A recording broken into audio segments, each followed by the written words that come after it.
स्वागत करता हूँ और आज हम देखने वाले हैं मध्यकालीन भारत के इतिहास का। ये लेक्चर नंबर हमारा 7 होगा और आज का हमारा टॉपिक है कुतुबुद्दीन के बारे में। हमने कल बताया था आपको। सबसे पहले हम जानते हैं कि ऐबक का अर्थ क्या होता है। ऐबक का अर्थ होता है चंद्रमा का देवता। ठीक है, ऐबक का अर्थ क्या था जी? चंद्रमा का देवता। मतलब कुतुबुद्दीन ऐबक में जो ऐबक शब्द है उसका मतलब क्या होता है? जो चंद्रमा का देवता। फिर कुतुबुद्दीन ऐबक को घुड़सवारी और धनुर्विद्या जो है किसने सिखाया था? अब्दुल अजीम काकी। किसने सिखाया था जी? अब्दुल अजीम काकी। और कुतुबुद्दीन ऐबक की जो मृत्यु हुई थी वो कैसे हुई थी जी? आपका है क्या? पोलो खेलते थे, वो घोड़े से गिर गए थे तो क्या हुआ था? मृत्यु। कहाँ हुआ था? लाहौर। राजधानी भी क्या बनाई थी? लाहौर बनाए। ठीक है, इसके बाद जो है ना मतलब जो शासक आएंगे आराम शाह। कौन गति बढ़ेगा जी? आराम शाह। मतलब कुतुबुद्दीन ऐबक का उत्तराधिकारी कौन है? आराम शाह। ये कब शासक बनेंगे? 1210 में। कितना महीना के लिए? 8 महीने। क्यों बनेंगे? क्योंकि अयोग्य शासक, मतलब इनमें पावर ओवर नहीं थी। जब पावर नहीं था तो जो दिल्ली की जनता थी उनको शासक मानने से क्या था? इनकार कर दिया। बोले कि हम इन्हें शासक नहीं मानते। फिर उसके बाद हुआ क्या कि उसी समय जब ये दिल्ली के शासक बने आराम शाह, तो उस समय बदाऊं का अध्यक्ष जो था या गवर्नर जो था वो कौन था? इल्तुतमिश। कौन थे जी? इल्तुतमिश। ये इल्तुतमिश ने क्या किया कि आराम शाह को दिल्ली के जर में, जर नामक एक जगह है, ठीक है, दिल्ली का जर, दिल्ली के जर नामक स्थान पर क्या किया? आराम शाह को क्या कर दिया? हरा दिया। और हराने के बाद दिल्ली सल्तनत पर, दिल्ली की गद्दी पर बैठ गए। तब से पूछ लिया जाएगा कि मतलब आराम शाह जो है शासन जो है कब किए? तो 1210। कितना महीना? 8 महीना। फिर ये कैसे शासक थे? अयोग्य शासक थे। अब अयोग्य शासक थे तो दिल्ली की जनता ने क्या किया? इनकार कर दिया, शासन से इनकार कर दिया। इसके बाद आपका है क्या कि जब ये दिल्ली पर गद्दी पर बैठे थे उस समय आपका इल्तुतमिश कहाँ का गवर्नर था? बदाऊं का। कहा था जी? बदाऊं का। इसके बाद आपका है क्या कि मतलब जैसे पता चलता है कि अयोग्य शासक है तो वो क्या करता है? जाता है भाई साहब दिल्ली और दिल्ली के जर नामक जगह पर आराम से क्या करता है? हरा देता है। और हराने के बाद मतलब क्या करता है? गद्दी पे बैठ जाता है। इसके बाद जाते हैं इल्तुतमिश के बारे में। तो इल्तुतमिश जो है ना आपका 1211 से 12 से क्या जी? 11 से 1236 तक ये क्या करते हैं? शासन चलाते हैं। ठीक है, ये लंबा समय तक, इसलिए कल भी पॉइंट इनके बारे में पढ़ना पड़ेगा। तो सबसे बड़ी बात है क्या कि इल्बड़ी तुर्क थे। हमें इनके पिता भी इल्बड़ी तुर्क थे, इसलिए ये भी कौन थे? इल्बड़ी तुर्क। फिर बात करते हैं ये दिल्ली सल्तनत का रियल फाउंडर इन्हें माना जाता है। ठीक है, तो कहा जाएगा दिल्ली सल्तनत का वास्तविक संस्थापक किसे मानते हैं? इल्तुतमिश को माना जाता है। अब क्यों माना था? क्योंकि सारे ने राजधानी लाहौर को बनाया। क्यों बना था? लाहौर को। लेकिन ये जो है ना दिल्ली को राजधानी बनाया, दिल्ली में ही गद्दी पर बैठे और दिल्ली को क्या बनाया? राजधानी बनाया। क्योंकि इसने दिल्ली को क्या किया भाई साहब? कैपिटल बनाया, दिल्ली को राजधानी बनाया। इसके पहले जो भी शासक आए थे आराम से आते हैं, मतलब जो भी आपने देखा वो सब किसको बनाए थे? लाहौर को बनाया था। अब है क्या कि इल्तुतमिश दिल्ली के सुल्तान होंगे, इसका प्रमाण जो है किससे मिला? सुल्तान पद का प्रमाण जो है किससे मिला?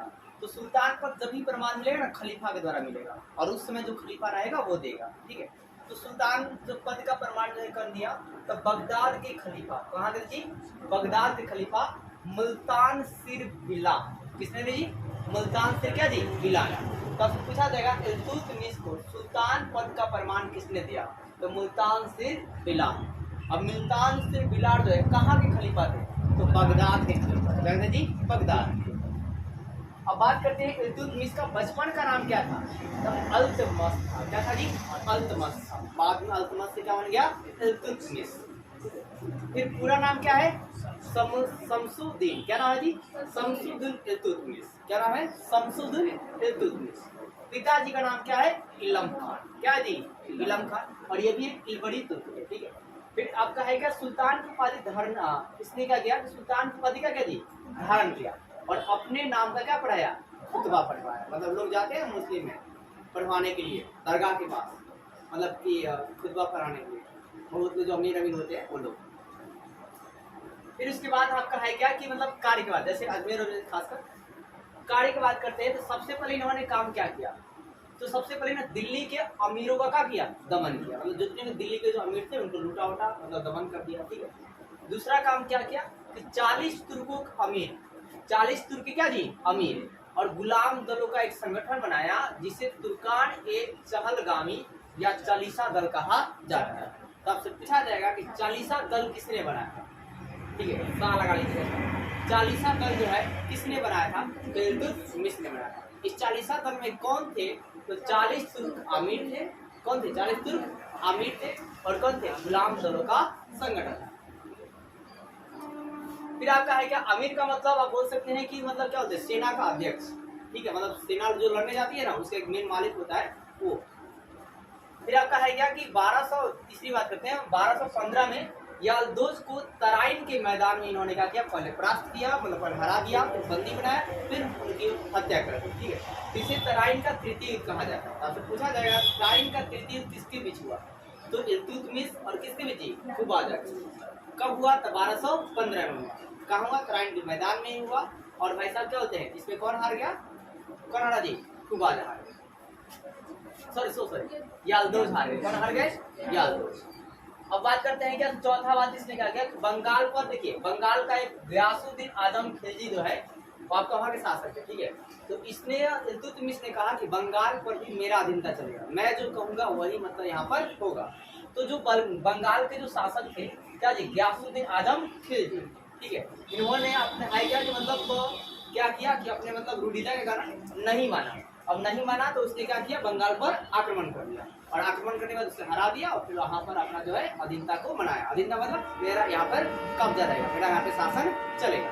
तो आपसे पूछा जाएगा कि बंगाल के किस शासक को अपना अधीनता जो है बनवाया था?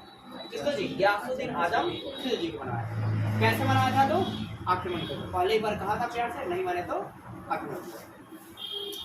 अब देखिए यहाँ पर है एक टॉपिक आपका है क्या? मंगोल संकट।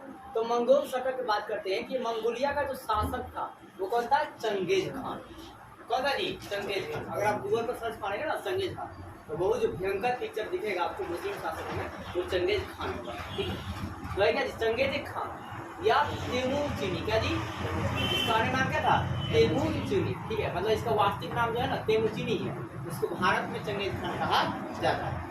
अब चंगेज खान के पिता का नाम क्या था? यूसुफजई। क्या था जी? यूसुफजई बहादुर। क्या था? यूसुफजई बहादुर। अब यूसुफजई बहादुर था ना, तो आपको पता है कि यूसुफ भगवान, ठीक है, यूसुफ। तो आप कैसे कैसे चंगेज खान जो है ना स्वयं को ईश्वर का अभिशाप करता है। क्या कहता था? स्वयं का था जी, ईश्वर का अभिशाप। तो आपसे भी पूछा जाएगा कि ईश्वर का अभिशाप स्वयं को किसने कहा था? चंगेज खान अपने आप को कहा था। अब हुआ क्या देखिए कि जो मंगोल के आक्रमण से बचने के लिए ख्वारिजम के शासक थे क्या जी? मंगवर्णी। कौन थे?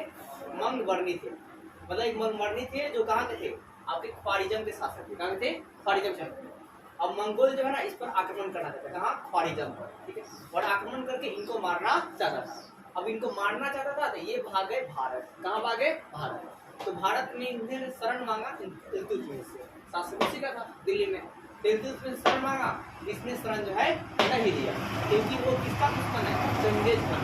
अब चंगेज खान का मतलब दुश्मन है, शरण नहीं दिया, तो इसके चंगेज खान क्या हुआ? इल्तुतमिश से खुश हो गया। अब इल्तुतमिश से हुआ तो भारत पर आक्रमण किया, लेकिन सिंध पर ही आक्रमण करके सिंध से पार क्या हो गया?